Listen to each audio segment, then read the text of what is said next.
தயவு செய்து விடுங்க சார், என்ன விடுங்க சார், என்ன விட்டுடுங்க சார். நான் முன்னாடியே சொன்னேன் சார், அந்த பத்ரி நாராயணன் தான் கேட்கல. அந்த இடத்துல ஏற்கனவே ஒரு கொலை இருந்தது உண்மைதான். எல்லா டிபார்ட்மெண்ட்டுக்கும் பணம் கொடுத்து சரி பண்ணிட்டாங்க சார். சார், இதுல எம்எம்டிக்கு பணம் கொடுத்த எவிடன்ஸும் மண் பரிசோதனைக்கு பணம் கொடுத்த எவிடன்ஸும் இருக்கு சார். இந்த ஃபைல்ல மெட்ராஸ் கார்ப்பரேஷனுக்கு பணம் கொடுத்த எல்லா ஆதாரமும் இருக்கு சார்.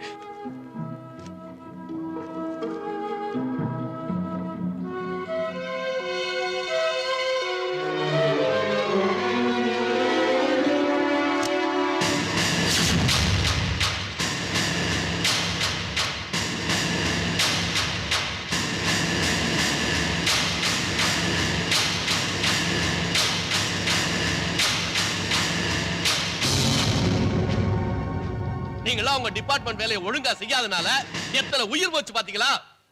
இது வரைக்கும் 212 பேர் செத்துருக்காங்க. 113 பேர் ஹாஸ்பிடல்ல உயிருக்கு போராடிட்டு இருக்காங்க. கலெக்டர் ஐயா, ஏற்கனவே அந்த இடத்துல ஒரு கொலை இருந்திருக்கு. அந்த கொலைத்தை மூடி புறம்போக்கு நிலத்தை பட்டா பண்ணத கார்ப்பரேஷன். இவங்க டிபார்ட்மெண்ட் இவங்க பணத்தை வாங்கி பட்டா பண்ணதுனால தான் இவ்வளவு பிரச்சனையும். நாங்க பணம் வாங்கிட்டு பட்டா பண்ணி கொடுத்தோம் சரி. அந்த இடத்துல மண் பரிசோதனை பண்ணாங்களே உங்க டிபார்ட்மெண்ட்ல, அந்த சாயில் டெஸ்ட் ரிப்போர்ட்ல தெரியலையா உங்களுக்கு? அந்த இடத்துல அவ்வளவு பெரிய பில்டிங் தாங்காதுன்னு தெரிஞ்சும் நீங்களும் தான் பணம் வாங்கிட்டு சாயில் டெஸ்ட் ரிப்போர்ட்டை மாத்தி எழுதினீங்க. இதனாலதான் ஐயா உங்க 2 டிபார்ட்மெண்ட்னால எங்களுக்கு சேர்த்து கேட்ட பெரியா. ஆமா, இவர் ரொம்ப ஒழுக்க செய்வாரு. 20 லட்சம் ரூபாய் வாங்கிட்டு தான் பில்டிங் அப்ரூவ் கொடுத்தீங்க. அதோ அவரே 40 லட்சம் ரூபாய் வாங்கிட்டு தான் என்வாசியை கொடுத்தாரு. ஹலோ, இன்னும் 40 லட்சத்தையும் வாங்கி நானே வச்சுக்கிட்ட மாதிரி பேசுறீங்க. டிக்கு 25, ஏடிக்கு 7, ஏயுக்கு 6, கடைசியில் எனக்கு நின்னது 2 தான்.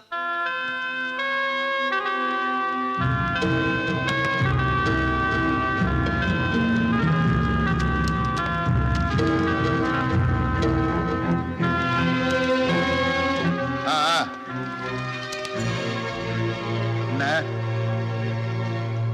என்கொயரி நடக்குதா? என்ன கலெக்டர் சார், உங்க பொண்ண மெடிக்கல் காலேஜில் சேர்க்க 5 லட்சம் ரூபாய் என்கிட்ட வாங்கினீங்களே, மறந்துருச்சா? எதுக்கா பணம் கொடுத்த? இந்த மாதிரி ஏதாவது பிரச்சனை வந்தா சமாளிக்கணும் சார். அந்த ரமணா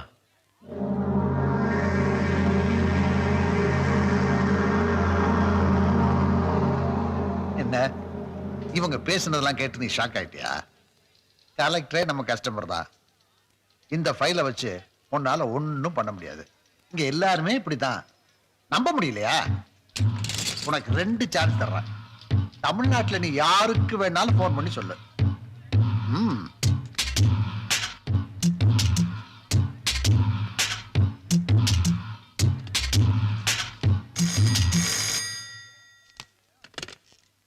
ஹலோ, கமிஷனர் ஆபீஸா? Yes sir. நேற்று அப்பார்ட்மெண்ட் இடிஞ்சு விழுந்து நிறைய பேர் செத்து போனாங்களே, அதுக்கு பின்னாடி ஒரு பெரிய சதியே இருக்கு. அதுக்குண்டான ஆதாரம்லாம் என்கிட்ட இருக்கு சார். Sorry, wrong number.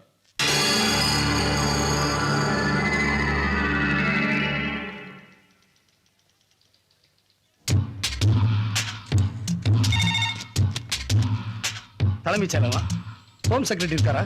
சொல்லுங்க.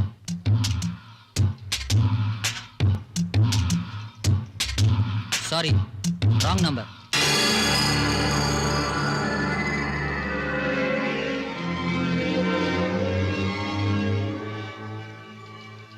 என்ன ராங் நம்பர் சொல்லிருப்பாங்களே? நான் சொல்லல. பணம் கொடுத்துருக்கையா? உனக்கு தர்றேன். அந்த பில்டிங் இடிஞ்சு செத்து போன குடும்பத்துல தலை ஒண்ணுக்கு 1 லட்சம் ரூபாய் கவர்மெண்ட்ல தர்றாங்க. உன் வீட்டுல பொண்டாட்டி ஒரு பொண்ணு இல்ல? நான் அந்த வயிற்றுல இருந்த குழந்தை வெளியே வந்து செத்து இருந்ததுன்னா 3 லட்சமா கிடைச்சிருக்கும். ஓ நேரம் என்ன பண்றது? வயிற்றுலயே செத்து போச்சு, கணக்குல வராது. சரியாத விடு. நான் 25 லட்சம் ரூபாய் தர்றேன். மொத்தம் 27 லட்சம் ரூபாய். புதுசா ஒரு கல்யாணத்தை பண்ணிக்க. நிறைய லேகியம் விற்கிறானுங்க.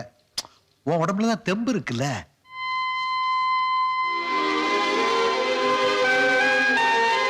ஏய், பணம் வேணாமா?